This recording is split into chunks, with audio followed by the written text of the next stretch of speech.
Deus amado, Pai querido que está além dos céus, mais um dia em gratidão, mais um dia em alegria de sabermos que a missão continua. A missão de levar o Evangelho, a missão de levar coisas boas, a missão de fazer algo útil para o outro, continua firme e forte. Pai querido, obrigado, Senhor, pelas tuas misericórdias, porque elas se renovam a cada manhã e são a causa de não sermos consumidos. Às vezes nós pensamos, por que quando nós abrimos os jornais, quando nós lemos as notícias, acontecem tantas coisas ruins? Muitas vezes nós pensamos, nossa, por que, Senhor, aquela pessoa passou por aquilo? Nós não sabemos. Mas o Senhor conhece cada estrutura, cada coração. Muitas vezes foi preciso que ela fosse embora para que sua vida não fosse perdida, ou que não houvesse algo pior, que sua alma não fosse tragada. É por isso que nós chegamos à conclusão de que nós não entendemos o teu trabalhar, nós não temos o direito de te questionar, mas temos sim o direito de te adorar e te bendizer. E como eu costumo dizer sempre, de te temer, Pai, de saber que tu és grande nas nossas vidas. Não é o temer de ter medo, mas é o temer de respeito. É o temer de lhe considerar como sendo o soberano desta terra. Ajuda, Senhor, aqueles que estão necessitados. O Senhor conhece cada coração, a angústia, a tristeza, a dor. O Senhor sabe de todas as coisas. E assim, meu Deus, mais uma semana começa e nós estamos juntos, louvando e bendizendo o teu nome. Abençoe a Rádio Garaçu, a Rádio Vitória, que em nome de Jesus seja feita sempre a tua vontade, não a nossa. Assim eu oro e te agradeço, em nome de Jesus.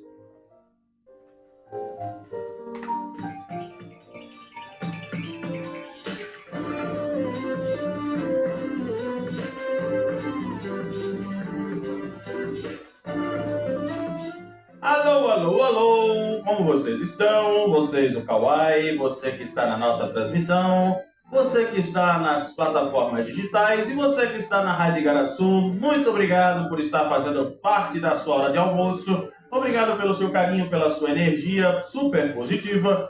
Hoje, não posso esquecer da Rádio Vitória. Hoje é segunda-feira, dia 17 de agosto de 2026, programa de número 147. Bem, hoje, 17 de agosto, para tu que não sabe, eu também não sabia, né? Eu tinha uma noção, mas não lembrava. Em 1645, aconteceu uma coisinha chamada Insurreição Pernambucana. Aí que danada é isso, Paulo?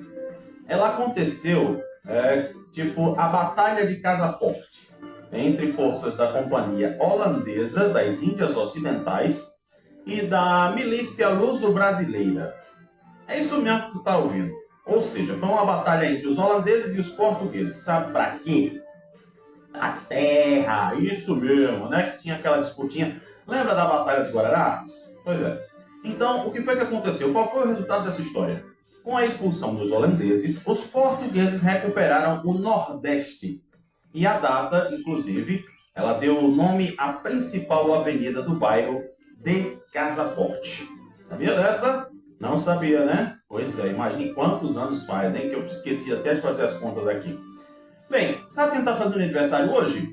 O nome dela completo no RG está Elba Maria Nunes Ramalho.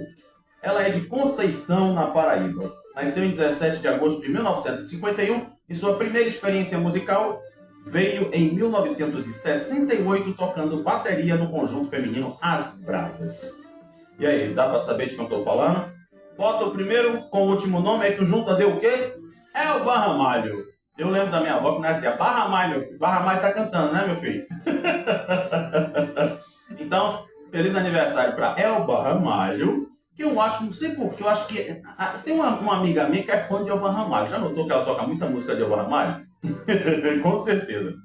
E você que tá fazendo aniversário hoje, 17 de agosto, também muito obrigado pelo seu carinho, pelo seu respeito e, claro, pela nossa amizade. É ou não é? Então agora, será que chove? Será que não chove? Inclusive, a previsão, ela tá, sei lá, né? Mas vamos lá, vamos pular para a nossa previsão do tempo dessa segunda-feira.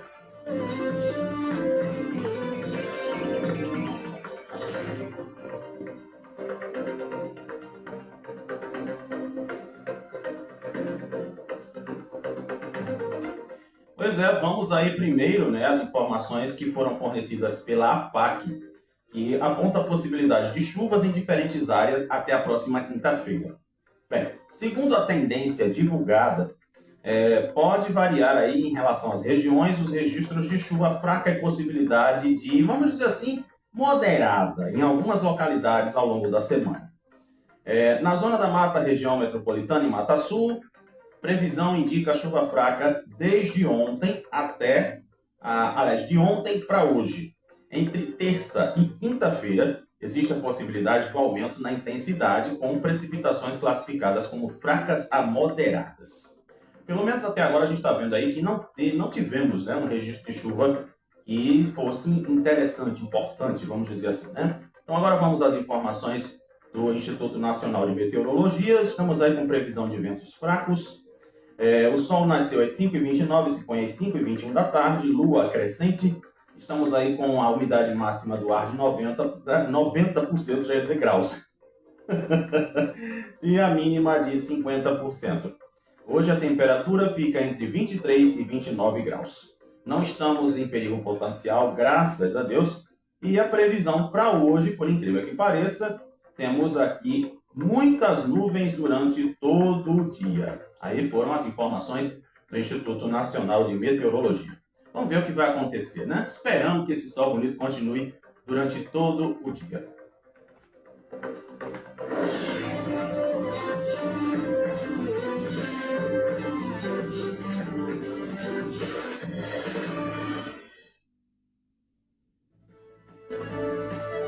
E vamos às manchetes dos jornais que estão circulando nesta segunda-feira. Isso é para matar o velho coração, né? Pelo amor de Deus.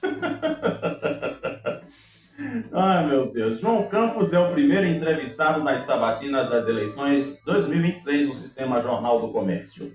Largada eleitoral marcada por comparativo de gestões. Isso mesmo, é isso que tu está escutando, viu? Como sempre, né? A gente já viu isso muito antes do começo da campanha oficialmente falando. Lula diz impedir volta da direita e Flávio fala em combate à corrupção. Pernambuco perde empresário Alexandre Maranhão e após caso, né, do que aconteceu com as meninas na escola, diretor da unidade foi afastado. Aí são as manchetes dos jornais desta segunda-feira.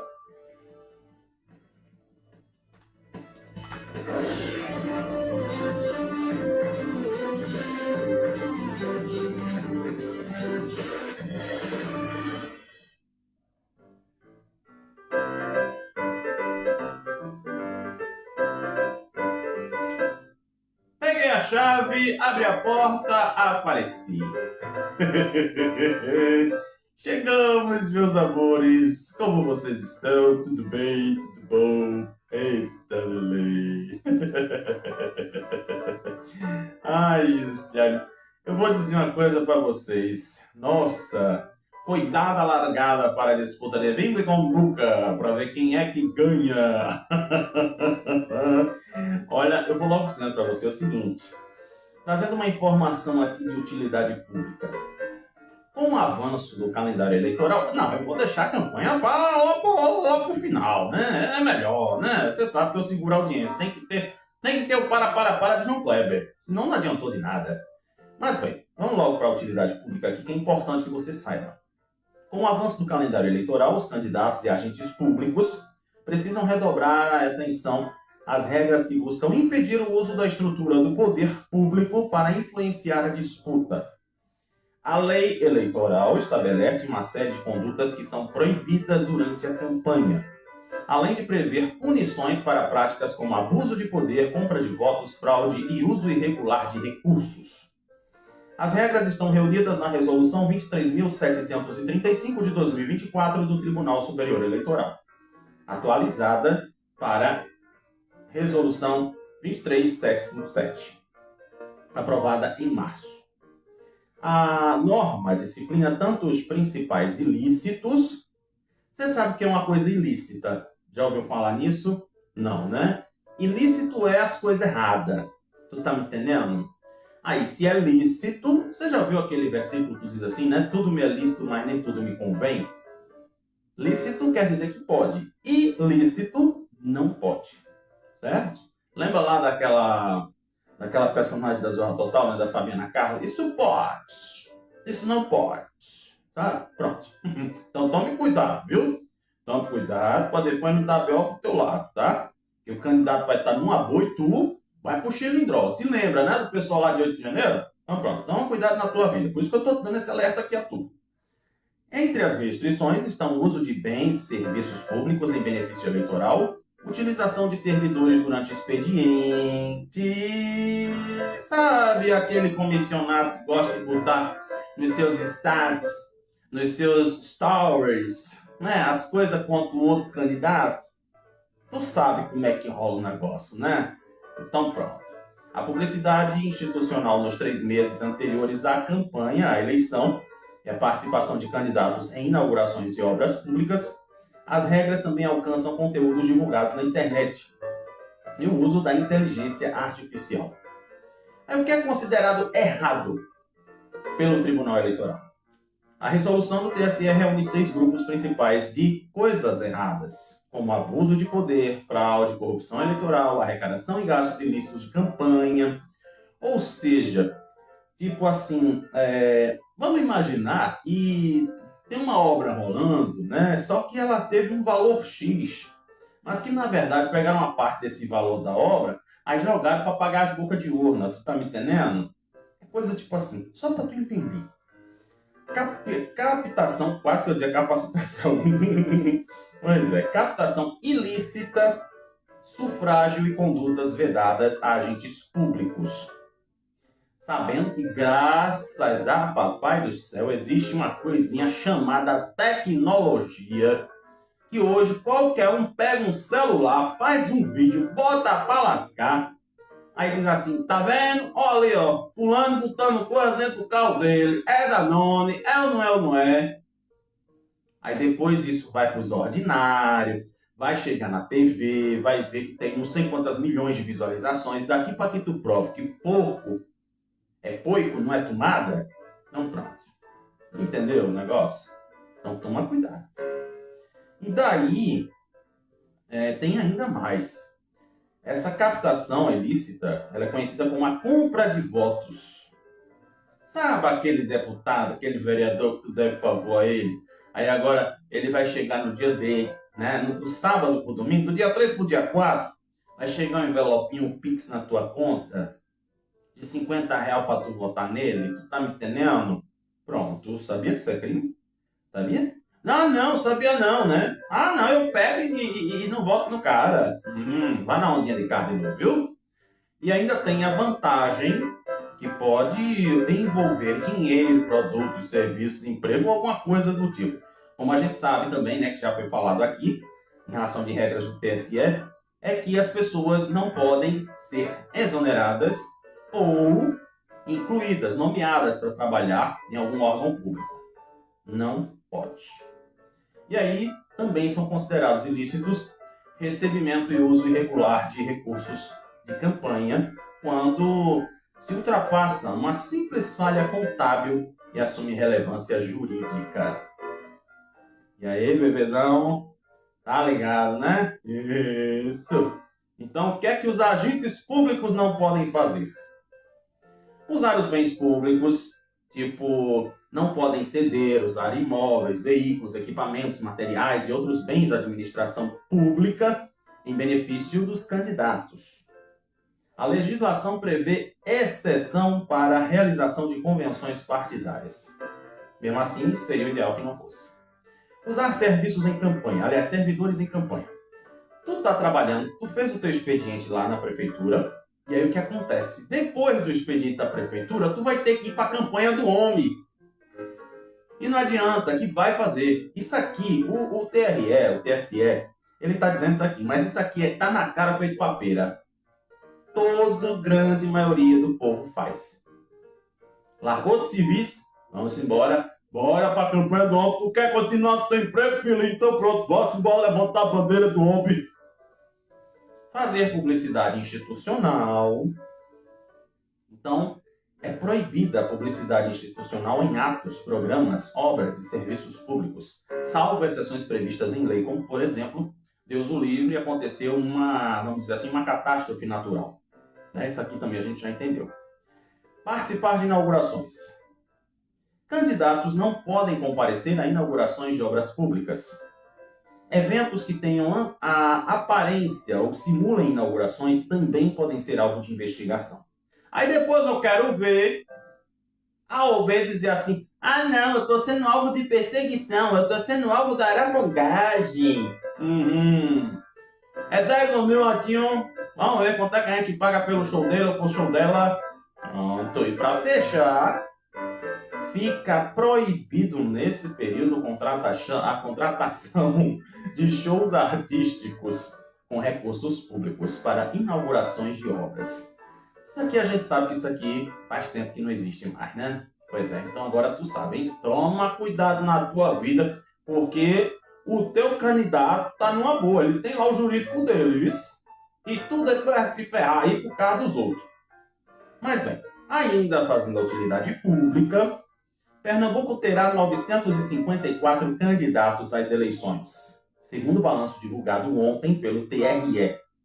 O número representa uma redução de 184 registros em relação a 2022, quando 1.138 candidaturas foram contabilizadas no estado.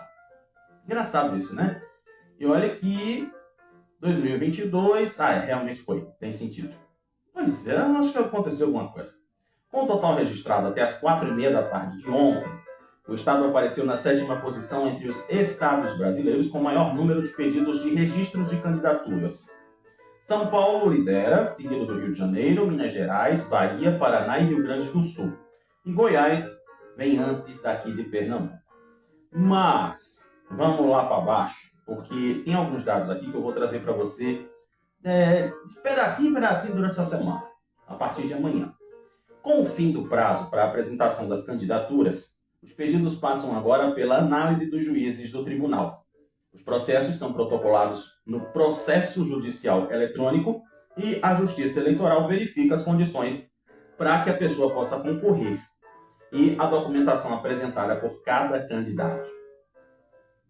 As 954 candidaturas registradas ainda podem sofrer mudanças conforme os processos vão sendo analisados e julgados pela Justiça. Em âmbito nacional, os números também seguem em atualização. Eita, menino, acorda! Em atualização após o encerramento desse prazo de registros. Então pronto, né? Já sabe? Então agora estamos livres de qualquer culpa, porque todos nós agora estamos sabendo o que está acontecendo. Bem, tem coisas e coisas aqui, inclusive essa campanha de Ivan Moraes, né? Meu Deus do céu! Olha que Ivan Moraes, ele deu um bendito fora às alturas. E vou dizer para você, depois eu fiquei pensando, né, quando eu vi a fala dele, e a resposta foi clara e nítida. Só Johnny tem o direito de explorar o nome de Lula em Pernambuco. Deve ser isso, né? É a coisa que a gente pensa, raciocina e diz, poxa, é isso aqui. Se chama ciúme. Eu tenho direito de exclusividade sobre Roberto Carlos. Então, Roberto Carlos não aparecerá em canal de televisão nenhum, a não ser na minha emissora. Só eu que tenho o direito de falar dele. As músicas de Roberto Carlos tocam nos outros cantos, como toca na Rádio Igaraçu, porque aí é direito autoral, aí é outra conversa. Tu entendeu o negócio? É por isso que tá rolando essa coisinha assim, né? Mas bem. Fechando entrevistas iniciais com pleiteantes ao Senado antes do início da campanha, Túlio Gadelha foi o convidado do podcast de Jamildo no sábado passado. Durante o encontro, ele falou, defendeu seu nome em meio aos diversos pleiteantes. Que palavra bonita, né, Jamildo? Será que foi tu ou foi Sinara que escreveu? Deixa eu ver aqui. Foi Sinara. Eu gosto dessa coisa quando ele escreve, que ele tem um jeito assim de falar, sabe? Muito interessante. Bem, aí diz aqui, né? Vamos aqui para o que interessa, para as falas. Ao justificar a presença na chapa do governo, ele afirmou que as ações de Kekel seguem as diretrizes do Palácio do Planalto e buscam atender a população de baixa renda. Aí diz aqui também, né? Críticas ao PSB e saída do PDT. Ele relembrou o histórico de filiações e acusou o PSB de atuar nos bastidores para inviabilizar sua candidatura à Prefeitura do Recife na eleição de 2020. Tá explicado. Tá aí vendo tu? Lembra que eu te falei, depois da história de Fernando Henrique, que a questão é, onde me cabe eu fico. Se não me caber, eu vou me embora. Vou procurar quem me queira. Sabe aquela música lá, quem eu quero não me quer manda embora? Essa música aí, tá me entendendo? Pois é, a hora do brega. Outra fala também de Tutu foi o seguinte, é a questão da escala 6x1, e como o Senado está agindo. Ele disse que, avaliando a postura do Senado, ele cobrou mais rapidez na votação de projetos sociais na pauta dos trabalhadores. E citou a proposta que pede o fim da escala 6x1 e criticou a demora no andamento do texto. Pois é, então aí foram alguns momentos, recortes feitos na fala de Tutu no podcast de Jamilton. Pois é, né? E aí, bem, meus amigos e minhas amigas, foi dada a largada. Mas vamos para a história de Ivan Moraes. Tu quer saber primeiro a história de Ivan Moraes ou quer saber o negócio da campanha de Kekel com o Johnny, hein? Vamos para Ivan Moraes, né? Pois é, meu amigo Ivan Moraes. Isso. Rapaz, eu gostei das respostas, viu? Altura. Após as especulações de que o Diretório Nacional da Federação Pessoal Rede faria uma intervenção para retirar a candidatura do ex-vereador Ivan Moraes, o psolista candidato a deputado federal Jones Manuel e até o candidato da chapa de Raquel Lira, Túlio Gadelha, se pronunciaram sobre o caso. Até Tutu se meteu onde não é chamado, rapaz. Pera aí, mas vamos entender. Eles aproveitaram o espaço para criticar Johnny ao afirmar que revela envolvimento e intenção de Johnny em uma retirada da candidatura de Ivan Moraes. Aí Túlio citou uma situação parecida àquela história que eu falei, sabe, agorinha? Que a questão da candidatura à Prefeitura do Recife, sei lá o que, lá. Pronto. Tá vendo tu? Aí, o que acontece? Nas redes sociais, Ivan Moraes contestou a pressão e cobrou o adversário diretamente. A pergunta que não quer calar é por que ninguém conseguiu saber de Johnny o motivo de ele estar querendo tanto me tirar da campanha antes dela começar. Bora debater? Aí diz aqui, né? E ainda completa a frase. Ele diz assim, bora debater Pernambuco, moço? Tenha medo não, que comigo não tem lacração nem gritaria. Sou mais debate e proposta.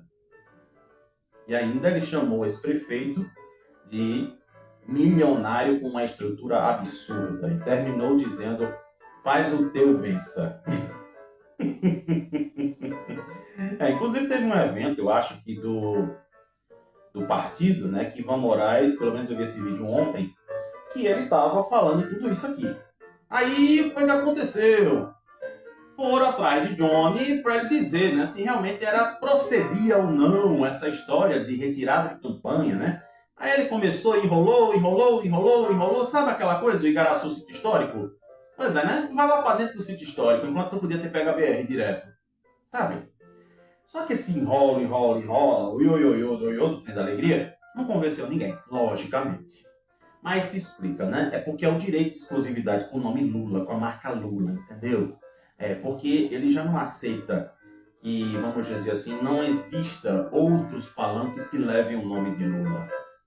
Tu sabe, né? Nós é nordestino, nós deve favor a presidente, aos coronel, né? Então, tem isso. A gente não pode botar a nossa marca própria porque está dependendo lá do outro, né? Que o outro que foi que deu o pão, o outro foi que deu a passagem, e assim vai. Mas, vamos ver aqui a questão do meu tempo, que eu falo demais. Deixa eu ver o tempo e o meu mouse não me ajuda. Não, dá tempo ainda. Agora que é a parte boa, criatura. Agora que é a parte boa. Aí sabe o que eu disse aí? Né? Já no seu primeiro dia como candidato à reeleição, Pernambuco não tem dono. E aí vamos ver muito, né? Nos looks. Vamos agora dar uma de Clodovil não, né? Que Clodovil ele só analisava as roupas do povo lá atrás, 1970, 80, né? Mas vamos analisar aqui um Arlindo Grunde da vida, né? Que é o cara que é consultor de looks. Você lembra que a gente falou aqui, né? Que os candidatos iam usar muito a questão da bandeira do estado para representar, né? Aquela coisa, eu amo Pernambuco, Pernambuco, meu país.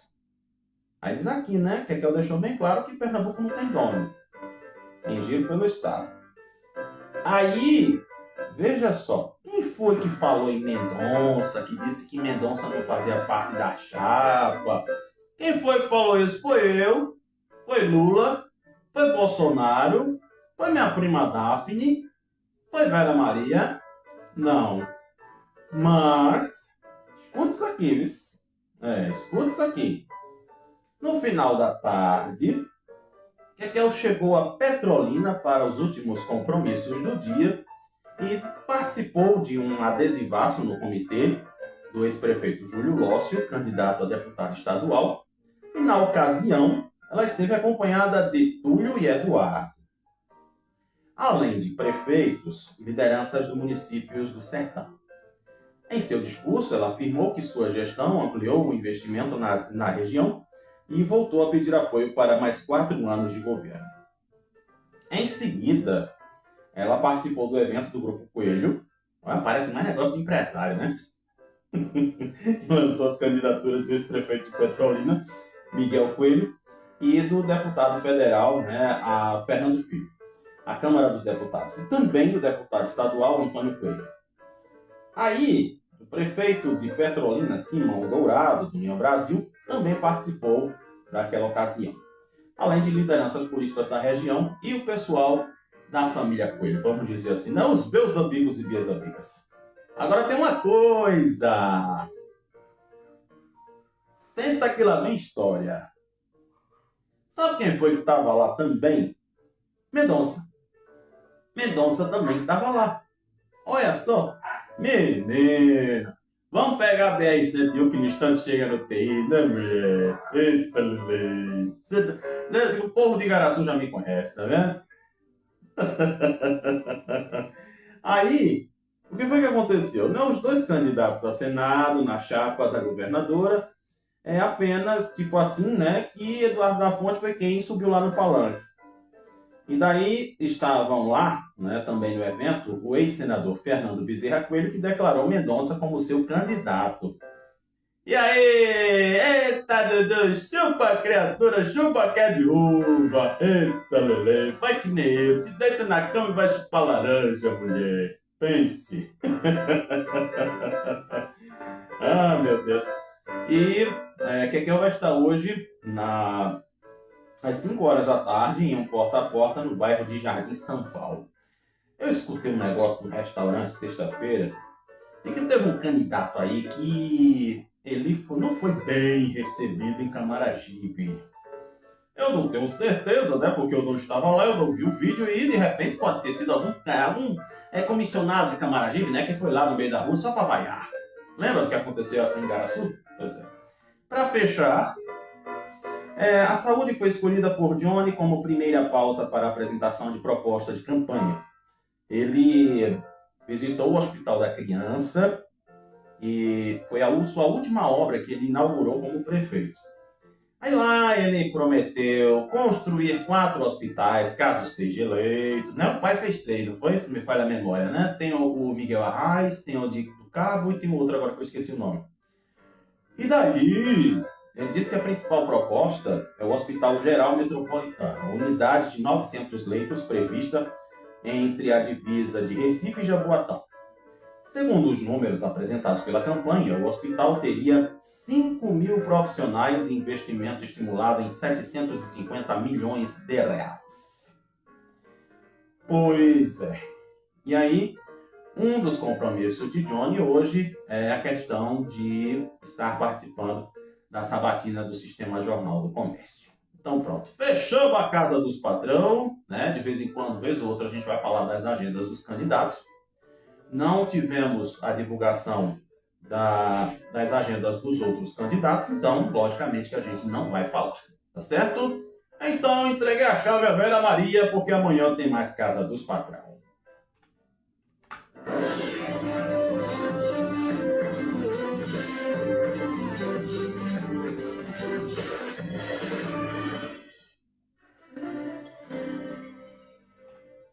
E vamos olhar sobre a cidade, isso mesmo. Olha, eu acho engraçado, sabe o que é? Aconteceu um incêndio na igreja que é propriedade do pastor Silas Malafaia. O que eu acho engraçado é assim, né? O pessoal começa a falar mal daquilo que não tem certeza, sabe? Só porque o homem é bolsonarista, aí vai dizer assim, mas tá vendo aí, olha o resultado. A igreja do pastor Silas Malafaia pegou fogo. Gente, pelo amor de Deus. Vamos parar com essa meninice, né? Vamos parar, chega. Lembra lá daquela pirrainha, né? 1, 2, 3, deu. Então vamos saber como é que foi essa história aqui que aconteceu lá na sede estadual da igreja Assembleia de Deus Vitória em Cristo, que, né, é propriedade do pastor Silas Malafaia. O incêndio atingiu a igreja Assembleia de Deus Vitória em Cristo, localizada na Avenida Caxangá, em frente ao Parque de Exposições do Cordeiro, na manhã de ontem. Imagens na internet mostram uma fumaça muito intensa no local e as informações é que o fogo atingiu a área de culto, incluindo todo o mobiliário e teto, mas que a área administrativa e a sala do departamento infantil não foram atingidos. O Corpo de Bombeiros informou que empregou 8 viaturas na ocorrência, sendo 4 de combate a incêndio e uma de resgate, além de outra para operações com drone e 2 de comando operacional. Pela foto que está aqui, sabe aquela coisa? Só tem as portas de vidro e, vamos dizer assim, todo o teto do salão foi destruído. As cadeiras também foram destruídas, né, pelo que eu estou vendo aqui. Então, as equipes debelaram as chamas e já realizaram um rescaldo no local. E após a conclusão dos trabalhos, o local foi repassado aos cuidados da Defesa Civil. Não houve registro de vítimas, graças a Deus. Né? Meio normal. Aí diz aqui. Nas redes sociais, o pastor da congregação Edson Vando convocou os fiéis da unidade atingida pelo que aconteceu a não deixarem de orar e convidou todos para assistir o culto na sede localizada na Avenida Mascarenhas de Moraes, lá em Biribeira. E disse, minha palavra neste instante é que Deus está no controle de todas as coisas. Aí eu digo para você, né? Existem coisas e coisas que acontecem. Ninguém pode estar aqui julgando por que aconteceu o incêndio. É como eu costumo dizer, inclusive por coincidência, eu estava conversando com o meu pastor no sábado sobre essa questão da preocupação da prevenção, de ter bombeiro civil, de ter todos os equipamentos, né? Porque, por exemplo, se tivesse na igreja os equipamentos necessários de acordo com a dona NR23, que é quem regula a questão de prevenção e combate a incêndio, esse incêndio não teria acontecido. Sabe aquela brincadeirinha do desenho do Pica-Pau? Se o Pica-Pau tivesse denunciado a polícia, isso não teria acontecido? Pois é, meu pastor. Então vamos prestar atenção e colocar os equipamentos necessários. Aí eu te pergunto, como é que a igreja tem um alvará de funcionamento se não tem equipamento de segurança? Pelo amor de Deus. O shopping de Igaraçu, que é um novo, está mais equipado, está mais propício para não ter incêndio do que a sua igreja, pastor. Me perdoe. Tá vendo como é que as coisas acontecem? Tem que ter um problema, sabe? Para a gente ter que criar vergonha na cara e buscar a solução. Me desculpe a palavra sincera, tá? Mas vamos ver, né, se o pastor vai seguir todas as regras, vamos ver o que vai acontecer, né? Se isso sirva de exemplo para a sua igreja, seja ela católica, evangélica, terreiro, seja lá o que for. Se a partir do momento, o local que você coloca as pessoas, ele está protegido, massa, maravilha, tem meus parabéns. Mas se não está protegido, está propício a isso. Logicamente, né, nós podemos pensar assim, deu curto em alguma coisa. Com certeza só pode ter sido isso. Curto em ar-condicionado, questão de energia, a única coisa lógica que a gente tem. Mas como a gente sabe, a gente não pode ter essa opinião sem saber. Vai ter que se esperar se ter o laudo, né, da Defesa Civil, aquela coisa toda, para depois sim a gente poder dar uma opinião concreta. Isso aqui simplesmente é só uma especulação que eu estou fazendo por conta de, né, o máximo de coisas que poderiam acontecer ali era exatamente essa coisa da energia. Mas, bem, tu lembra que eu falei aqui sobre o pessoal que rouba energia? Tu acredita que hoje é dia de falar da Compesa? Pois é. Tu aí, tu pega a água da onde, criatura? Me diz. Tu puxa um gato da casa do vizinho, uma gambiarrazinha básica.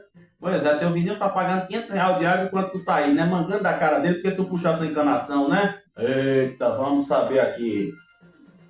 Você acredita que furtos fazem Compesa perder água suficiente para 80 mil caminhões-pipa por mês? O volume resgatado em 2025 daria para abastecer uma cidade como Camaragibe, segundo o presidente da companhia. E aí, essa água que foi recuperada, ela tem um volume de 350 litros por segundo. Esse cálculo apresentado pelo presidente da Compesa, Douglas Nóbrega, mostra o tamanho do problema que afeta diretamente o abastecimento de água no estado. Sem contar o desperdício, né? Aqueles canos que fica estourado na frente da casa do povo, ou então, vamos dizer, né, o cano estourado ali do outro lado da rua. As pessoas nem pensam nisso também, né? Não é só aquela coisa de roubar água, mas tem o desperdício. Desperdício que é lícito. Tá na cara feito papeira, já dizia meu professor. Essa água desviada, antes de chegar ao consumidor, é retirada de um sistema que já passou por captação, tratamento e deveria ser destinada à população através da encanação normal. Segundo ele, o volume recuperado seria suficiente para abastecer uma cidade como Camaragibe. E aí, ao longo do ano passado, a Compesa fez 40 operações de combate ao desvio de água. E exatamente, além desse desmonte de 1.700 ligações irregulares e 15 detenções, existem áreas onde há o desvio de grandes volumes. Ou seja, não é só tu, pequenininho, que pega a água da Compesa. Mas tem gente grande também que pega. Lembra das histórias das academias, das padarias, que vez por outra a gente fala aqui? Pois é. A consequência pode aparecer na ponta do sistema, com redução da vazão disponível para as comunidades abastecidas pelas adutoras. Isso eu posso dizer para você que a Compesa está virada por aqui na nossa comunidade. E vou dizer para você, a água está vindo forte, forte até demais. Graças a Deus que a Compesa está fazendo alguma coisa. Aí já no interior do estado, segundo a Compesa, os desvios acontecem diretamente das grandes adutoras. Algumas delas localizadas em áreas rurais e extensas, o que dificulta a fiscalização. Um exemplo recente aconteceu na adutora do Ipajeú. Em janeiro, uma operação realizada em um trecho de 40 quilômetros lá em Serra Talhada retirou ligações irregulares e recuperou aproximadamente 35 litros de água por segundo. Então tu sabe, né? Não, nem preciso dizer, denuncie, faça isso, faça aquilo. Não, tome cuidado com o que é seu. E se alguém está desviando água, nem te preocupa, sabe por quê? Porque alguém vai filmar e vai mostrar, tá? Então, ficamos aí com essas informações agora que tá sabendo, né? Toma cuidado, criatura! Olha, tem uma coisa aqui que é muito interessante que a gente saiba, que é em relação ao afroempreendedorismo, né? Como eu digo sempre, se fala tanto em emprego, é porque teve recuo disso, recuo daquilo, ampliação, mas eu sempre quero falar sobre a questão de empreendedorismo, que é quando a gente não espera que o emprego venha, e daí a gente mete a cara e faz o nosso próprio negócio. Então aqui, os empreendimentos liderados por pessoas afrodescendentes movimentam uma parcela significativa da economia aqui em Pernambuco. O Sebrae, ele fez um levantamento baseado em dados do IBGE e atualmente 663 mil pessoas pretas estão à frente de negócios em funcionamento no estado. o que equivale a 62% do total do mercado de empreendimentos. Esse percentual está acima da taxa nacional, que, segundo o mesmo estudo, indica uma parcela de 52% de pessoas pretas entre empreendedores brasileiros. Aí, eu gostei de saber dessa notícia, sabe por quê? Sabe por quê? Desculpa a minha opinião. Eu sei que ela não é aquilo que você gostaria de ouvir, mas se faz necessária. Agora, eu pergunto, você que é preto que mora na favela, você que é preta que mora numa barreira, você que é preta que mora em algum lugar, numa área de risco, de vulnerabilidade social, será que alguém foi atrás de você para lhe oferecer trabalho, para lhe oferecer oportunidade de mudança de vida? Olha isso aqui. Isso é interessante, né? Aí diz, não, é porque os pretos eles sofrem preconceito, eles sofrem racismo, eles sofrem isso. Isso aqui dá um tapa na cara dos discursos. Por isso que eu fiz questão de trazer essa notícia aqui. Porque você vê que qualquer pessoa tem a oportunidade de crescer. Sabe aquela história do tipo assim, ah, mas eu tô sem dinheiro agora. Mas sabe, tu conseguir pelo menos R$10 e começar a vender pipoca, vender água mineral, não mata ninguém não, sabia? Não é dignidade, você está trabalhando para ganhar o seu dinheiro. Não é estar dependendo de ninguém. Não é estar indo atrás do CRAS para ganhar a cesta básica. Não é indo para a igreja congregar de mentira para ganhar benefício. Tá vendo isso aqui? Vamos continuar. Continuar para fechar. Esses números revelam que, apesar de ser maioria entre donos de negócios no cenário local, a população negra precisa encarar um abismo que se refere ao retorno financeiro. Vamos ver, né? Quem está dizendo isso aqui é o Sebrae. Os afroempreendedores têm um rendimento real médio de R$ 2.334, enquanto os brancos que empreendem chegam ao valor médio de R$ 4.155. Uma diferença de 78%. Ai, meu Deus do céu, tinha que ter um discurso racista no meio. Oh, meu Deus do céu. Agora eu te pergunto, por que será que os pretos estão ganhando só metade do dinheiro, criatura? O que é que está acontecendo? Aí, olha, tem uma coisa aqui que é preciso que vocês entendam para fecharmos com chave de ouro na nossa reportagem aqui. Em novembro de 2023, Pernambuco instituiu a política estadual de incentivo ao afroempreendedorismo a partir de um projeto de iniciativa da deputada estadual Socorro Pimentel. Socorro Pimentel, sabe quem é, né? A gente falou muito dela aqui na época da Lua. Segundo o texto da Lei 18.374, este tipo de empreendimento, definido como ação criativa e inovadora de construção de autonomia econômica e financeira, de geração de renda a partir do trabalho de empreendimento econômico, considerando a riqueza cultural e formação profissional das pessoas pretas, o conjunto de normas visa fortalecer e estimular o empreendedorismo, através da promoção de ações de conscientização e da criação de redes de interação. Aí, nesse ponto, o Estado sai na frente no comparativo com o cenário legislativo nacional. Aí, eu te pergunto agora. A opção pela abertura do próprio negócio, muitas vezes, é vista como uma alternativa à ausência de oportunidades no mercado de trabalho, uma vez que a taxa de desemprego no Estado chegou a 9,2% no primeiro trimestre deste ano, segundo o IBGE. Em Pernambuco, 65% dos donos de negócios na informalidade são pretos, como aponta o Sebrae. Era isso que eu queria saber, né? Porque se fala tanto de emprego e desemprego, então agora estamos sabendo como é que fica a situação dos empreendedores.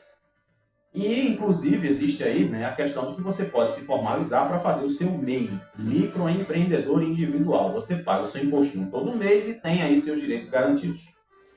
Mas bem, aí eu digo agora para tu. Uma coisa aqui que se fala, inclusive, né? Falamos aí sobre Lia de Itamaracá, que fez a abertura da Expo Preta, né? E tem outras conexões aqui. Eu vou dizer para você, independente de ser preto ou branco, quando você faz seu próprio negócio, você sabe que corre riscos. Então é importante saber que no começo você não vai tirar muito dinheiro. No começo, você vai precisar, sim, investir um bocado e fazer, vamos dizer assim, a sua reserva básica para o seu sustento. E precisa ter dinheiro para continuar mantendo o seu negócio. Deu para entender? Porque às vezes tem gente que acha assim, né? Que colocou um negócio hoje e já acha que tem que render R$ 1 milhão. Então, é como se diz na linguagem econômica, que é um investimento de médio a longo prazo. E aqui, né, infelizmente a gente tem que falar de uma coisa que está acontecendo. Inclusive eu passei em Casa Amarela e vi uma dessas lojas fechada. A Casa Bahia registrou um prejuízo líquido de R$ 10 bilhões e anunciou o encerramento de 298 lojas. A grande maioria delas também aqui no Recife. Este é o 8º trimestre seguido de prejuízos, e já levou a companhia a reduzir o tamanho das operações com fechamentos de lojas, revisão de quadros de funcionários e até avalia-se mudanças no modelo de negócio e até uma recuperação extrajudicial ou judicial. O movimento é impulsionado pelo ambiente da macroeconomia, desafiadora para o varejo de bens e serviços. Aliás, de bens duráveis, mas serviços. É caracterizado por um elevado custo de crédito e pressão sobre a capacidade financeira dos consumidores. Sabe o que isso também tem a ver? Vou dizer para tu agora. Aquele povo que compra nas Casas Bahia, aí diz assim, né? Quer pagar quanto nas Casas Bahia? Aí o resultado. Tu comprasse uma televisão e não pagasse tudo. Tu comprasse uma máquina de lavar para se amostrar, para dizer assim, acabou de lavar roupa na mão, aí tu não pagou. Aí será porque tu não pagou? Porque tu gosta de aplicar o cheixo ou porque não teve condições de pagar? Perdeu o emprego no meio do caminho, alguma coisa do tipo. Isso é uma coisa que a gente precisa analisar. Sabia? Não é só dizer que a Casa Bahia fechou em prejuízo, não. É pensar o porquê que ela teve prejuízo. Porque, com certeza, você tem um produto para vender, a pessoa compra e ela não paga, vai sobrar para quem? Me diga aí. É muito bom, né? Quando o pessoal diz assim, ah, não, eu vou comprar meu iPhone 25, 35, aqui é o meu iPhone. Comprei meu iPhone, mas não vou pagar. E aí, daí que? Aí a loja fica no prejuízo. Ah, não, mas tem lá os seguros, que não sei o que, e eu quero saber, eu quero meu iPhone. Olha o resultado agora. A loja fecha. Tá vendo tu? Então, infelizmente, né, a gente vai ver aí o que pode acontecer. Estou falando isso porque aqui em Pernambuco tivemos várias lojas fechadas. Casa Amarela foi uma delas. Se o pessoal foi fazer protesto para não fechar a agência do Bradesco, em Casa Amarela, vamos fazer protesto para não fechar a Casa Bahia? Olha o resultado. Até agora, foram 9 bilhões de reais de prejuízo, que se refere a itens não recorrentes e sem efeito imediato no caixa. Já imaginou? E daí agora, né, a empresa teve que, né, se reestruturar toda para não fechar, não quebrar completamente. E aí? Tá vendo tu o resultado agora? Não vai comprar uma criatura na Shopee, né? Pois é, fazer o quê? Então vou fazer o seguinte, minha gente. Tem aqui, vou dar somente mais uma notícia aqui, que diz respeito aqui, né? Os laranjinha fazendo socorro. E tu que é contra os laranjinha, né? Que diz, esse povo só sabe meter, não sei o que, né? Olha o resultado aqui. Vou fechar o nosso bloco da cidade, dizendo pra você que os laranjinha fizeram socorro, viu? Pois é, pra tu que fala mal dos laranjinha, olha o resultado aqui, ó. Policiais militares do 12º Batalhão de Polícia salvaram a vida de uma recém-nascida na noite da sexta-feira na comunidade do Caranguejo Tabaiares. E, acionada para socorrer uma gestante em trabalho de parto, a equipe encontrou o bebê recém-nascido sem respirar e com, já vamos dizer assim, né, ficando roxa. Os agentes realizaram manobras imediatas de estímulo e desobstrução das vias aéreas, fazendo com que a criança voltasse a respirar até a chegada do SAMU. E daí, durante rondas ostensivas na área, a guarnição foi abordada por moradores para prestar apoio à emergência. Ao entrar nas residências, os policiais identificaram um quadro de cianose. O que é isso? Acontece quando há pouco oxigênio no sangue. E aplicaram os primeiros socorros de urgência antes de transportar a mãe e a filha para a rua principal. Aí eu vou dizer para você, mais uma vez, e vou morrer falando. A nossa meta como Grupo de Apoio ao Bombeiro Civil de Pernambuco é exatamente levar essas informações para as comunidades, que as pessoas tenham o direito de saber fazer essas manobras. E não esperar por um policial, não esperar por um SAMU. Porque daqui para que alguém chegue, o teu menino já foi embora. Sabia? Sabia? Vou dizer aqui para você, para a gente fechar. Você sabia que existe um tempo para fazer esse tipo de socorro? Você sabia que se a pessoa não tiver esse socorro, ela pode ficar com paralisia cerebral? Tu sabia disso? Ah, sabia não, né? Mas tu sabe o que é falar da vida dos outros, mas tu sabe o que é ver que se João Campos e se Raquel tá brigando, né? Essas coisinhas básicas assim, né? Ou tu sabe o que é o SIC cego, Parma Aura, essas coisinhas assim, né? Isso aí tu sabe fazer. Mas não se preocupe não, viu? Que a gente continua aqui na peleja. E agora, com selo ODS reconhecido pelas Nações Unidas. Respeite. Viu? Não te preocupa não, que eu quero ir na tua comunidade te ensinar como é que faz as coisas. Agora vamos dar uma olhada no Brasil e no mundo.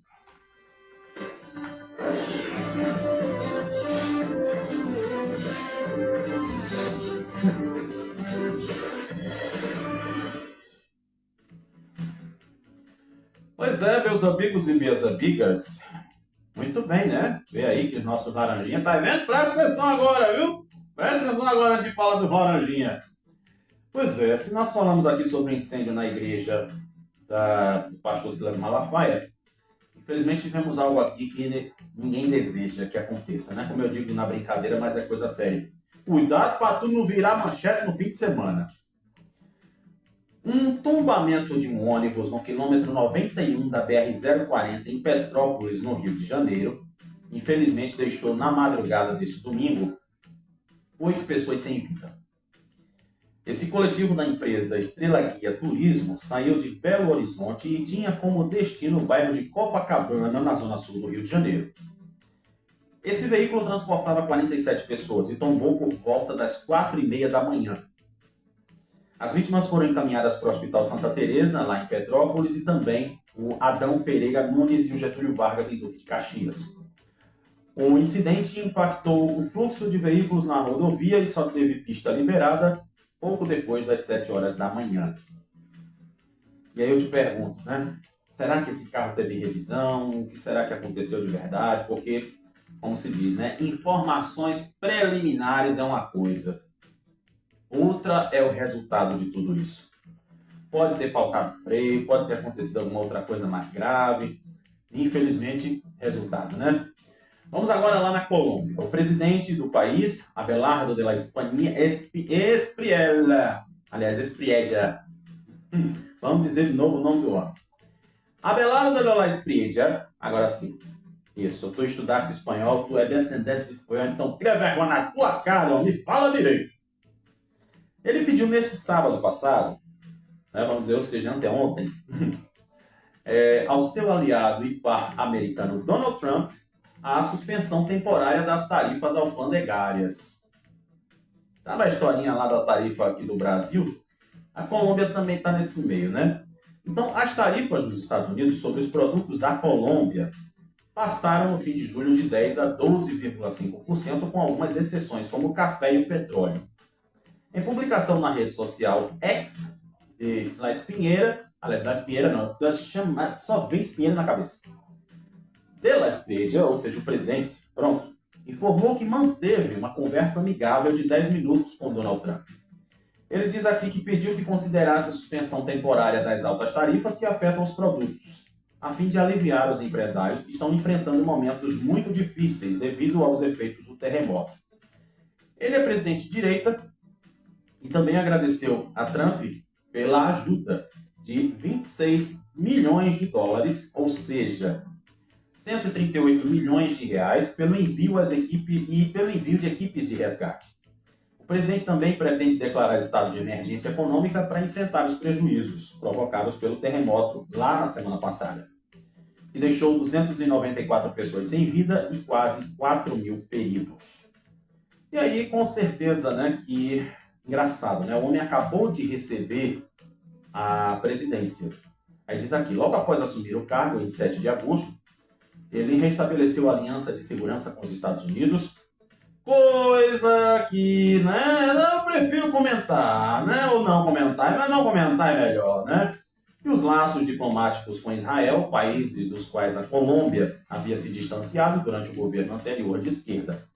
Mais cedo, no caso do sábado ainda, o presidente também agradeceu o apoio humanitário e envio de equipes de resgate por parte de Israel. Israel, inclusive, tem um sistema de segurança e de ajuda humanitária que é superior a tudo e qualquer coisa.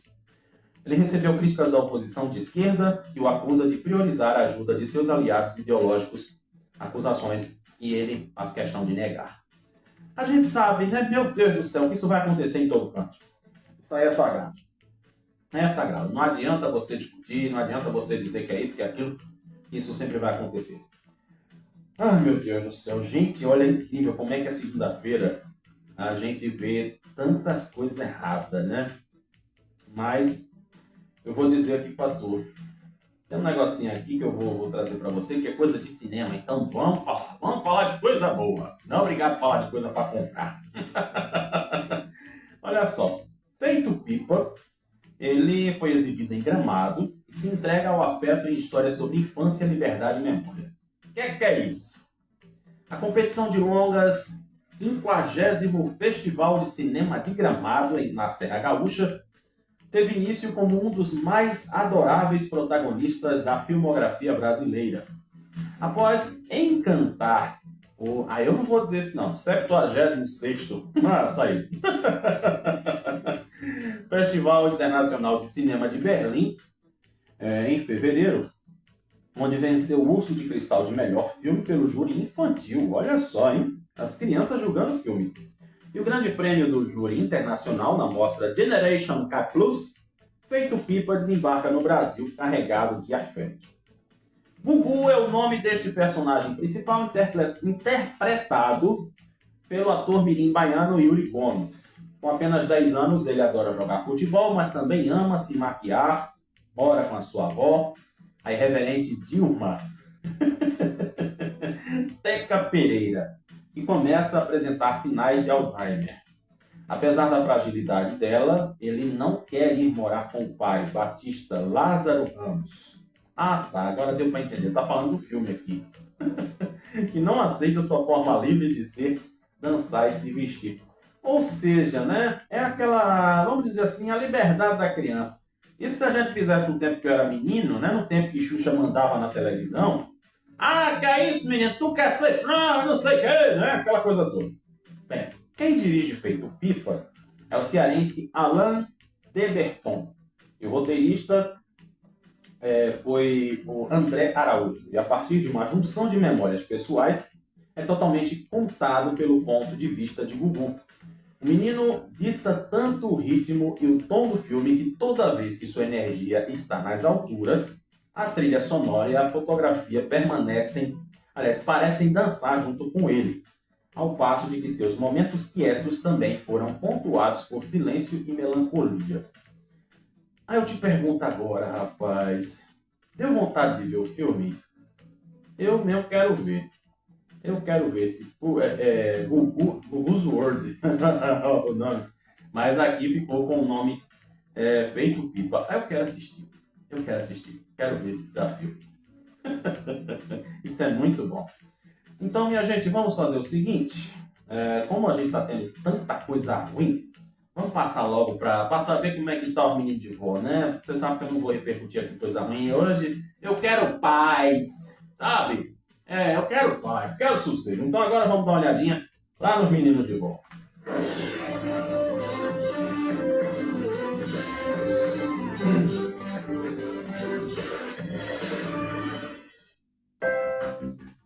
E aí, os meninos de vó vai deixar a vovó? Vai não, ele não vai não. Rapaz, será que teve campeonato essa semana? Rodada do Brasileiro, alguma coisa do tipo? Vamos lá pro submundo do site para saber. O Sport vence o Londrina na ilha, emenda sequência positiva e volta ao G6 da Série B. Eita, Lelê, que coisa boa, mulher. menino, olha, tem um negocinho aqui que eu não vou nem me arriscar de saber o que é, senão vou ter que ler a matéria. O Santa é derrotado pelo Maranhão na arena e coloca a classificação no risco. Ô, rapaz, meu Deus do céu, não desista não, criatura, a Ninha vai orar por você, viu? Não esquente não. Náutico sai atrás, tem 2 expulsos e fica apenas no empate, como o Lanterna Ponte Preta. Ih, rapaz. Vamos orar, né, menina? Esse fim de semana não foi muito bom, não, né? Acho que só o esporte se deu bem no negócio aí. Mas agora, vamos conversar um pouquinho.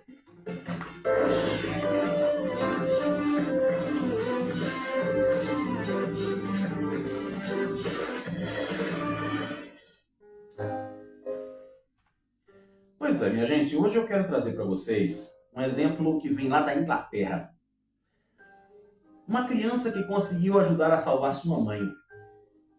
É isso mesmo que está ouvindo, não é notícia não. Eu fiz questão de trazer aqui para você, aconteceu lá na Inglaterra, e eu quero fazer com que você reflita. James, de 3 anos, liga para a polícia após a sua mãe desmaiar em casa, na Inglaterra. Ele percebeu que ela não acordava e pegou o telefone e chamou o serviço de emergência. Aí, como é que um menino de 3 anos chamou o serviço de emergência para salvar a mãe? Presta atenção. Os pais ensinaram a ele como deveria agir em situações de emergência. E de quebra, o James ganhou uma homenagem da polícia com direito até a presente. Aí agora eu lhe faço a seguinte pergunta. O que você tem ensinado ao seu filho? O que você tem mostrado para ele sobre a vida? Eu ia trazer essa informação aqui como uma informação da abertura do programa, mas aí eu digo, não, peraí, isso aqui tem tudo a ver com o nosso pensamento. Porque hoje a gente vê as crianças que não tem nem tamanho. Sabe fazer se que serve. Inclusive eu estava conversando com um sexta-feira. O Pierre dizia que sabia fazer se que serve, jogar bola, fazer não sei o que, fazer isso, fazer aquilo, mexer no celular. Mas tem criança que não sabe nem sequer amarrar um sapato. Tem criança que é tratada como o reizinho, o príncipezinho. Ah, não, meu filho não pode ir para a rua. Ah, mas o meu filho ele não pode ir para ali. Eu quero ensinar o meu filho a fazer o se que servem. Ele vai aprender a farmar aura. Eu quero que meu filho fique famoso, que ele seja blogueirinho, que ele tenha um canal no YouTube. Já pensou nisso? Não, né? Mas tu incentiva teu filho a fazer coisas bestas. O que eu estou falando, isso aqui não quer dizer que você vai tratar o seu filho como um adulto. Essa atitude aqui que os pais tomaram em relação ao James, simplesmente foi algo que é natural, que a criança precisa aprender. É um instinto de defesa. Sabe quando um menino puxa o cabelo do outro, aí o outro pega, dá um tapa, ou então arranha? É um instinto de defesa. É dele mesmo. Mas aí fica a reflexão. O que você tem ensinado ao seu filho sobre a vida? Eu escutei muito aquela palavrinha, eu acho que vocês também devem ter ouvido. Você não vai ter papai e mamãe pro resto da vida. E eu pude aprender tanta coisa. E hoje eu tenho essa oportunidade de ensinar para as crianças coisas assim. Sabe? Parabéns à família do James. Né? A mãe estava gestante, aliás, está gestante, e por isso que ela teve uma queda de pressão e desmaiou. E daí tu, mulher? E tu, criatura, homem? Tu tá ensinando o que a teu filho? Presta atenção. Aproveita que a semana tá só começando e a gente tem muito chão pela frente. Tá? Cheiro, meus amigos e minhas amigas. A gente se fala amanhã na permissão de Papai do Céu em mais um De Olho com Você. Seja assistindo, seja ouvindo. Enfim, hashtag Viva a Nossa Amizade e estamos juntos.